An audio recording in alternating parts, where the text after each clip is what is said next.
Imagine this 4 years ago, on a quiet Tuesday morning in my office, that is in Nairobi, where I had worked for several years, I received a message to meet my seniors in the boardroom. There was no warning in the way the message was delivered, and there was no tension in the air that I could clearly point to afterwards and say that was the moment I should have known. And yet, looking back, there were always those signs. This wasn't a meeting for recognition. It was not a bonus for years of service. It was not even a simple thank you for a system upgrade I had just completed. An upgrade that had fully automated operations and positioned the business for the next level of efficiency and scale. It was a decision. New management, new directions. And it happens, and you never prepare for it. And just like that, after 20 years in the organization, I was let go. Not because I had failed, but because the system had changed. And because eventualities do happen in life and we have to accept. I had been working since I was 19 years old. Decades of waking up before the sun, of clocking in, of saying yes when I should have said no. Years of paychecks that arrived like a clockwork at month end and disappeared just as predictably within days. Always something to pay, always something to fix, always tomorrow's responsibility pushing today's peace further away. And then in my 50s, it happened. My job was terminated unexpectedly. I knew deep down it could have happened. I knew that day would come. I knew that I was actually headed to that direction. There were all signs, and I had learned to ignore. Conversations I didn't want to fully hear. Shifts I told myself were normal in the industry. I avoided it until I couldn't anymore. But what I had been avoiding finally arrived with quite finality. I was out, not the kind of retirement you prepare for, the kind that happens to you. At first, I told myself I would be fine. I had survived everything else. I hadn't. But survival feels very different when the structure holding you alive suddenly disappears. And there I was, sitting with a cup of coffee, going cold in my hand, staring at the bank balance that said I had very little left to show for the over 2 decades of work. No cushions, no safety net, no second actor prepared, just silence. But I want to tell you something, and I want you to hear me clearly.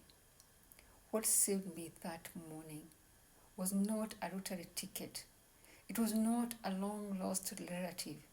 It was not a complicated investment strategy with child's gloves and someone in a suit telling me to trust them. It was a simpler solution. It was simpler than what you'd imagine. It was just a system. One piece of content I had seen repeatedly posted by a woman I had scrolled past for weeks, maybe months, without really paying attention. Until that moment when everything else fell away and I finally saw it. It went back through my phone, not searching for hope, but finding something I had ignored where I was busy surviving. I suddenly, it felt different. It didn't feel random anymore. It felt like something I was meant to notice all along. I clicked, I read, and for the first time in a long time, something inside me didn't feel stuck. I felt possible. I made a decision that morning, not because everything was perfect, but because everything wasn't. I signed up, and that decision shifted something deeper than my circumstances. It shifted my focus from survival and uncertainty into structure, learning, and building. The learning of legacy opened something powerful. That's where I focused clearly for the first time on a truth I had lived but never been taught. The day any money comes into your hand, before it goes out, before you pay any single bill, before you buy a single thing, even a loaf of bread, you take a part of it and set it aside. You pay yourself first. You invest in yourself. Do not pay yourself last what is left over, because that what is left over is always nothing. You pay yourself first, and you let the rest of the world fight for the leftover. Even if it is not much, even if it is not significant, you set it aside and you do not touch it unless it is for your growth. And something in me paused, because people like me, people who worked their whole lives, we never paid ourselves once, not even a single time. Every dollar that ever came into our hands already had a name on it: the mortgage, the children, the school fees, the family, the doctor, the car, the church, the chamas, the women groups, the family that is having emergencies you never saw coming, but however, as always arrived anytime.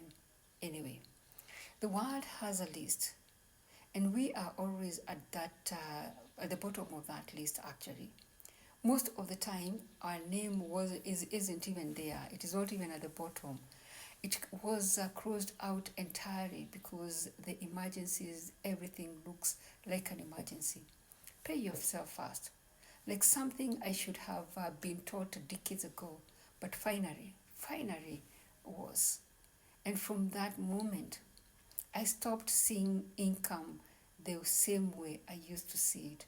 I started building something different, not just a job, not just a replacement of my previous engagement, but a system that teaches me and you how to stop surviving last and start paying ourselves first. Because you are not just an employee of your life, you are the pillar of your legacy. And if you don't build yourself first, nothing else stands for long. If this speaks to you, don't wait for a breaking point to start over. Join the Legacy Launcher today and learn how to build a second income stream, develop digital skills, and finally start paying yourself first. Your future self is already counting on your decision, the decision you make today. I hope that you will make that decision, and if you are, click the link in my bio and I'll get back to you.